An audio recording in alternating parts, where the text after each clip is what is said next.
Hello friends, welcome back to my channel Gyanpath academy 5. तर आजच्या व्हिडिओमध्ये आपण जे मॉडेल्स आहेत, Rutherford model, Thomson's plum pudding model, या सगळ्या मॉडेल्सबद्दल आपण डिस्कस करणार आहोत. तर लास्ट जर आपण बघितलं तर आपण डॅल्टन्स ॲटॉमिक थिअरी ही डिस्कस केली होती, राईट. यामध्ये त्यांचे जे म्हणणं होतं आणि त्यांचे जे ड्रॉबॅक्स होते ते आपण डिस्कस केलेले होते. तर ही जे थिअरी ही लक्षात ठेवण्यासाठी मी तुम्हाला एक छोटीशी ट्रिक देते, ठीक आहे. तर डॅल्टन्स ॲटॉमिक थिअरीमध्ये ही ट्रिक तुम्ही लक्षात ठेवा. त्याचं ट्रिकचं नाव आहे SSIC, म्हणजे सिक, ठीक आहे. तर SIIC. तर एस म्हणजे काय, तर त्यांनी सॉलिड स्पिअरबद्दल बोलले होते. ओके. आय म्हणजे काय, इनविजिबल आयटम्सबद्दल ते बोलले होते, ठीक आहे. आणि नंतर आयडेंटिकल ॲटम्सबद्दल ते बोलले होते, म्हणजे सेम ॲटम्स असतात भाऊ, ठीक आहे. सगळे हे जे आपले जे अराउंड आपल्या ज्या आसपास आहेत प्रेझेंट, ते सेम ॲटम्स प्रेझेंट असतात, असं त्यांचं म्हणणं होतं. अँड सी म्हणजे कंपाऊंड्सबद्दल. ओके. तर शॉर्ट माहिती जी आहे तुम्ही SIIC ने लक्षात ठेवू शकता. यातही नसेल तर फक्त SI हे लक्षात ठेवा, म्हणजे सॉलिड स्पिअर अँड इनविजिबल आयटम्सबद्दल ते बोलले होते. क्लिअर आहे. नेक्स्ट आता आपण इथे जे आपलं नेक्स्ट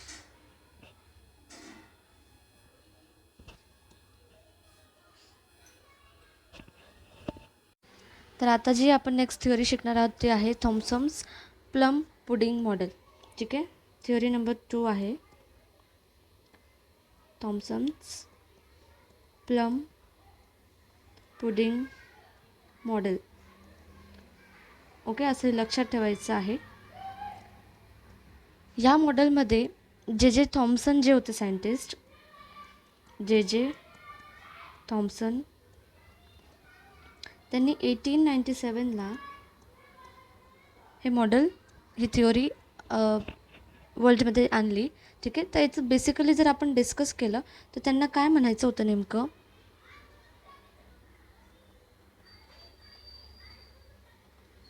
की याच्यात जे हा ॲटम, हा जो स्ट्रक्चर आहे, हा एक ॲटम आहे.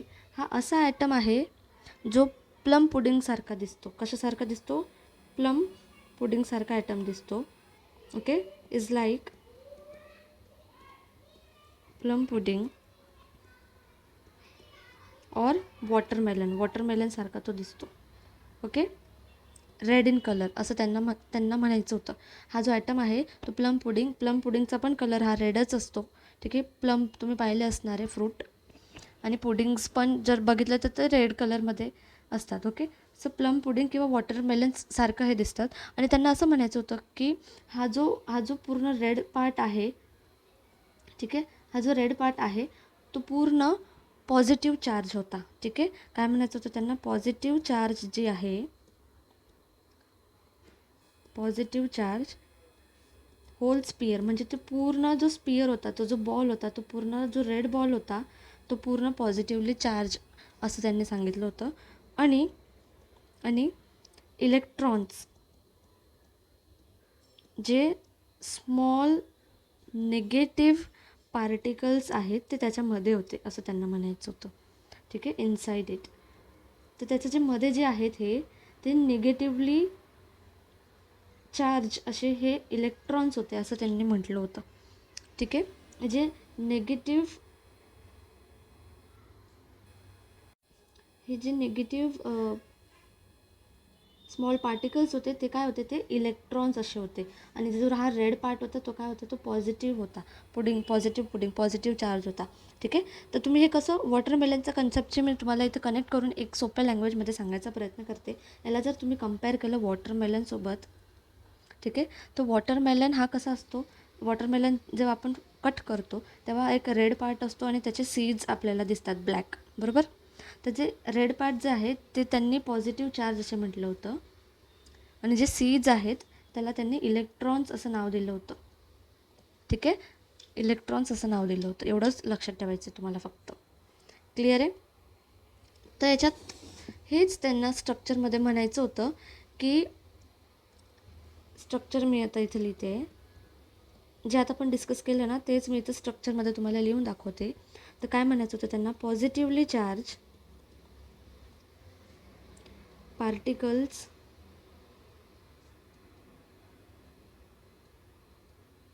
are present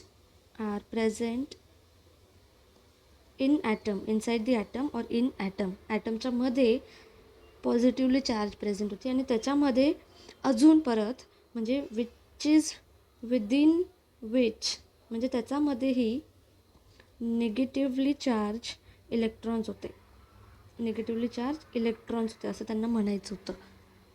ठीक आहे. आणि ते इक्वल अमाऊंट होतं, जेवढे equal amount of negatively and electrons and positive pudding was present inside that atom. Okay, now this is our second point, that positive and negative charge are uniformly present inside atom. ठीक आहे. म्हणजे त्याचं जे मास होतं ते equally distributed होते, दोन्ही जे चार्जेस होते ते इक्वल होते ॲटमच्या मध्ये असं त्यांना म्हणायचं होतं. ठीक आहे. आता यांनी जेव्हा ही थिअरी दिली तेव्हा यांचा देखील ड्रॉबॅक होता. तो ड्रॉबॅक असा होता की यांची जी थिअरी ती या थिअरीला हे प्रूफ करू शकले नाही, यांच्याकडे काही प्रूफ नव्हतं, म्हणून ही थिअरीला एक्सेप्ट करण्यात नाही आलं पुढचे जे सायंटिस्ट होते वगैरे त्यांच्याकडून. तर आता इथे आपण नेक्स्ट जे मॉडेल आहे ते आहे रुदरफोर्ड स्कॅटरिंग एक्सपेरिमेंट. ठीक आहे. आपण हे एक्सपेरिमेंट बघणार आहोत. तर इथे मी तुम्हाला एक सांगते, रुदरफोर्ड स्कॅटरिंग एक्सपेरिमेंट आणि रुदरफोर्ड न्यूक्लियर मॉडेल हे दोन वेगळे गोष्टी आहेत. ठीक आहे. आधी आपण डिस्कस करणार आहोत रुदरफोर्ड स्कॅटरिंग एक्सपेरिमेंट. तर या एक्सपेरिमेंटमध्ये नेमकं तुम्ही जर हे बघितलं, इथे एक डायग्राम मी दाखवलेली आहे. ठीक आहे. तर त्यांनी एक रेडिओ ॲक्टिव्ह सोर्स घेतला. ठीक आहे. एक सोर्स घेतला रेडिओ ॲक्टिव्ह, ज्याच्यातनं LED ही पास होत होती. ठीक आहे. रेज जे अल्फा रेज होते ते पास होत होते, आणि एक गोल्ड फॉईल घेतली आणि एक फ्लोरोसेंट अशी स्क्रीन स्लीट घेतली. बरोबर. तर एवढं त्यांनी मटेरियल घेतलं. जेव्हा मटेरियल घेतलं त्यावेळेस मी तुम्हाला इथे एक्सप्लेन करून दाखवते, आणखीन ड्रॉ करून. ठीक आहे. आता मी इथे आपण काय डिस्कस करतो पहिले ते मेन्शन करते. Rutherford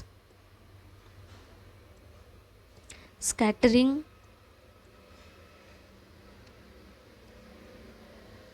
experiment. ठीक आहे. तर जेव्हा या LED सोर्समध्ये मधून जेव्हा लाईट ही पास होईल, ठीक आहे, तर ती एका स्लीट गोल्ड फॉईलला धडकणार. ओके. त्याच्या आधी त्यांनी एक अशी जी स्लीट होती ती लावली होती. ठीक आहे. त्याला आपण फ्लोरोसंट स्क्रीन किंवा स्क्रीन असंही म्हणू शकतो. ठीक आहे. फ्लोरोसंट स्क्रीन अशी लावली होती, आणि जेव्हा यातनं ही जे रेज अल्फा रेज त्यात पास झाले, तर पास झाल्यावर काही जे रेज होते ते डायरेक्टली स्ट्रेट गेले. बरोबर. इथे काही जे होते ते त्यांनी त्या रेजने डायरेक्शन चेंज करून घेतली, आणि काही जे होते ते रिटर्न गेले. ओके. तर हे त्याला कसं कळलं, तर जेव्हा हे रेज पास झाले तेव्हा हे जे गोल्ड फॉईल आहे ती चमकली. ठीक आहे. ते इथे चमकली म्हणून इथे त्याला ते पार्टिकल्स दिसले, ते रेज दिसल्या इझिली. हां. बरोबर. काही रिटर्न गेले, बाउन्स बॅक झाले, आणि काही त्यांनी त्यांचा अँगल चेंज करून घेतला. मोर दॅन 90 डिग्री अँगल त्यांनी चेंज केला. तर हा जर मॉडेल आपण इथे बघितला असा, तर इथे बघा, जेव्हा त्यांनी मॉडेल जवळून बघितलं तर त्याला काही असे पार्टिकल्स एका पोझिशनला जास्त दिसले. तेव्हा त्याला कळलं की अच्छा, इथे या पोझिशनला अल्फा रेज पास झालेला आहेत, आणि काही एक पोझिशनला जेव्हा अल्फा रेज यांनी 90 डिग्रीपेक्षा जास्त डायरेक्शन चेंज करून घेतली, तेव्हा त्याला कळालं की इथे डिफ्लेक्शन झाले, म्हणजे पार्टिकल्स डिफ्लेक्ट झालेत, आणि काही परत गेलेत. बरोबर. काही पार्टिकल्स हे बाउन्स बॅक झालेत, म्हणजे ते परत गेलेत. तर हे त्याला लाईट एक जे लाईटमुळे त्याला इझिली ते गोष्टी कळू शकली तिथे. क्लिअर आहे. इथे तुम्ही बघू शकतात, इथे मी डॉट्सने पण तुम्हाला कळत असेल की इथे नॉन डिफ्लेक्टेड पार्टिकल्स, म्हणजे ते alpha rays as it is सरळ पास झाले त्या गोल्ड फॉईलमधून. ठीक आहे. काही जे आहेत ते डिफ्लेक्टेड पार्टिकल्स आहे, म्हणजे ते डिफ्लेक्ट झाले. ओके.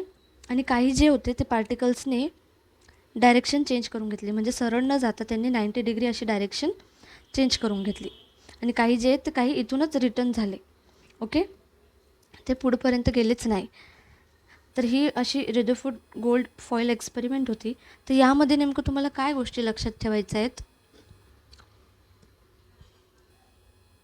तर जेव्हा त्याने हे एक्सपेरिमेंट एक्सप्लेन केलं तेव्हा त्याचं कन्क्लुजन होतं ते असं निघालं की काही जे रेज होते अल्फा रेज ते सरळ गेले, काही डिफ्लेक्ट झाले आणि काही बाउन्स बॅक झाले. ठीक आहे, असं त्यांचं म्हणणं होतं. तर आपण आता इथे त्यांचं कन्क्लुजन लिहूयात, म्हणजे तुम्हाला इझिली समजेल. आय होप तुम्हाला हे मॉडेलचं स्कॅटरिंग इझिली कळालं असेल मला काय म्हणायचं आहे. ठीक आहे, तर आता आपण इथे त्यांचं कन्क्लुजन्स हे लिहून घेऊयात.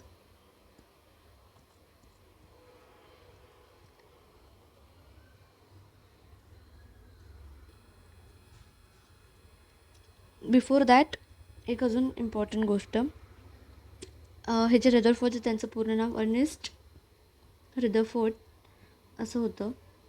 ठीक आहे, त्यांनी जे एक्सपेरिमेंट हे 1911मध्ये ट्राय केलं होतं.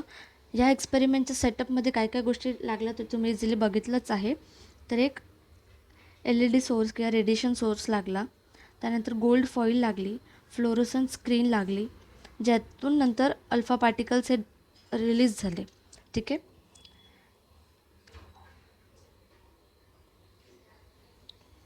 तर या जे एक्सपेरिमेंट आहेत त्याचं काय नेमकं ऑब्झर्वेशन होतं, त्यांनी काय ऑब्झर्व केलं, तर त्यांनी 3 गोष्टी ऑब्झर्व केल्या. पहिली गोष्ट की मोस्ट पार्टिकल्स, म्हणजे बऱ्यापैकी पार्टिकल्स जे होते या लाईटचे, ठीक आहे, अल्फा रेसचे जे पार्टिकल होते ते स्ट्रेट पास झाले. ठीक आहे, हे त्यांनी पहिलं ऑब्झर्वेशन केलं.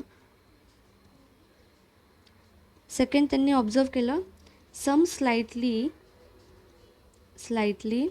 डिफ्लेक्टेड, म्हणजे काहींनी त्यांची डायरेक्शन ही चेंज करून घेतली. ठीक आहे, डिफ्लेक्ट झाले ते. आणि थर्ड त्यांनी ऑब्झर्व केलं की व्हेरी फ्यू बाउन्स बॅक, म्हणजे बाकीचे जे उरलेले जे पार्टिकल्स होते ते परत आले, रिटर्न आले, ते बाउन्स झाले बॅक. ओके, हे त्यांनी ऑब्झर्वेशन केलं. आणि याचा कन्क्लुजन जे होता तो काहीसा असा होता की त्यांना आहे ना, मी तुम्हाला एक इथे अजून एक इमेज ड्रॉ करते. हे समजा तुमची गोल्ड फॉईल आहे, बरोबर. या गोल्ड फॉईलमध्ये त्यांनी असं म्हटलं की काही, आता ते जे रेज होते ते इझिली कधी पास होणार, फर्स्ट जर बघितलं जेव्हा त्याला काही अडथळा नसेल. ठीक आहे, जेव्हा तुम्ही काही अडथळा किंवा हात म्हणजे किंवा काही अडवतात तेव्हा ते डिफ्लेक्ट होणार. ठीक आहे, किंवा तिथे काही अडथळा आहे तेव्हा ते डिफ्लेक्ट होणार, ते त्याची डायरेक्शन चेंज करणार.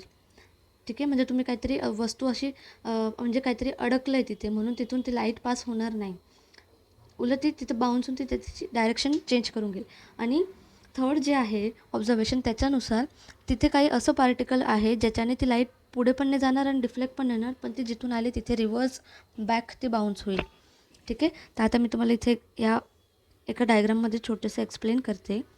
ते गोल्ड स्लिटमध्ये असं काहीसं डायग्राम आहे ज्यामध्ये काही जे रेज आहेत ते ह्या गॅप्समधून सरळ पास होऊन गेले, बरोबर, इथून पास होऊन गेले रेज. पण काही जे रेज आहेत ते इथे गेल्यावर त्यांना इथं काहीतरी याची जी बॉर्डर होती या ॲटम न्यूक्लियसची, इथं मध्ये न्यूक्लियसच असं दाखवलं होतं त्यांनी, तर याच्या बॉर्डरने ते डिफ्लेक्ट झाले. ठीक आहे, याचं जे बॉर्डर होतं त्याच्याने ते डिफ्लेक्ट झाले आणि त्यांनी डायरेक्शन चेंज करून घेतला. आणि काही असे होते पार्टिकल्स की त्यांनी त्यांची डायरेक्शन म्हणजे ते परत गेले. तर का परत गेले, तर तुम्हाला एक गोष्ट लक्षात असेल की पॉझिटिव्ह आणि पॉझिटिव्ह चार्ज हे रिपल्शन करतात, बरोबर. जर पॉझिटिव्ह आणि निगेटिव्ह चार्ज असला तर ते अट्रॅक्ट करतात एकमेकांना. क्लिअर आहे. तर इथे त्यांचं म्हणणं होतं की हे जे न्यूक्लियस आहे याच्यात जे आत जे न्यूक्लियस आहे त्या न्यूक्लियसमध्ये पॉझिटिव्ह चार्ज आहे म्हणून ते बाउन्स बॅक झाले असं त्यांना म्हणायचं होतं. क्लिअर आहे. आणि हे जे पॉझिटिव्हच्या आजूबाजू जे आहे त्याच्यात निगेटिव्ह चार्ज आहे असं त्यांना म्हणायचं होतं.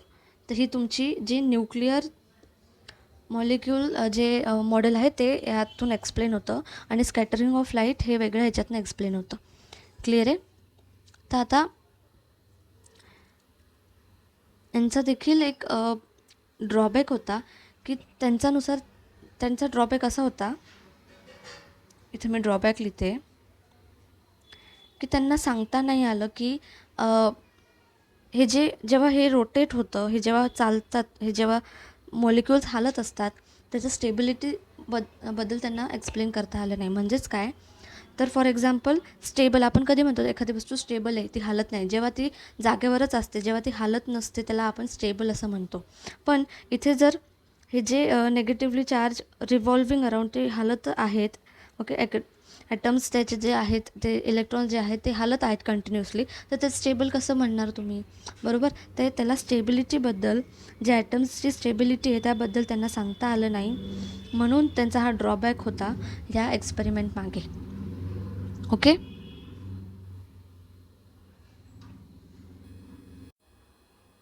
तर इथे आपण आता रदरफोर्डचं न्यूक्लिअर मॉडेल मी तुम्हाला एक्सप्लेन करते, जे आता आपण जस्ट शिकलो की सेंटरला पॉझिटिव्ह चार्ज असतो आणि बाहेर जे आहे ते निगेटिव्हली चार्ज आपले जे इलेक्ट्रॉन्स आहेत ते सांगितलेले आहेत, बरोबर?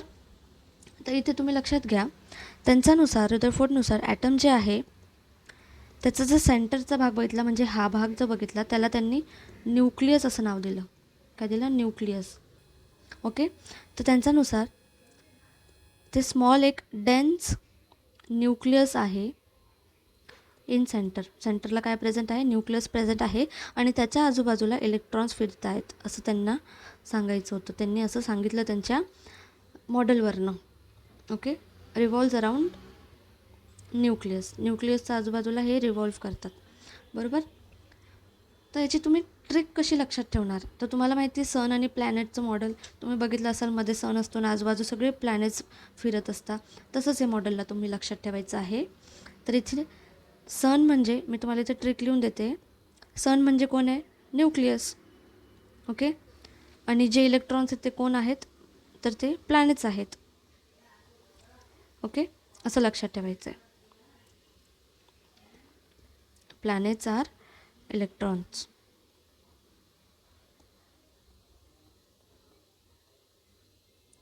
तर इथे जेव्हा हे जे इलेक्ट्रॉन्स वगैरे जेव्हा कंटिन्युअसली मूव्ह करत होते, तर त्यांना इथे त्यांच्या स्टॅबिलिटीवर बोलता आलं नाही, त्यांना प्रूफ देता आलं नाही, म्हणून हे मॉडेल पण एवढं वर्क नाही झालं पुढे.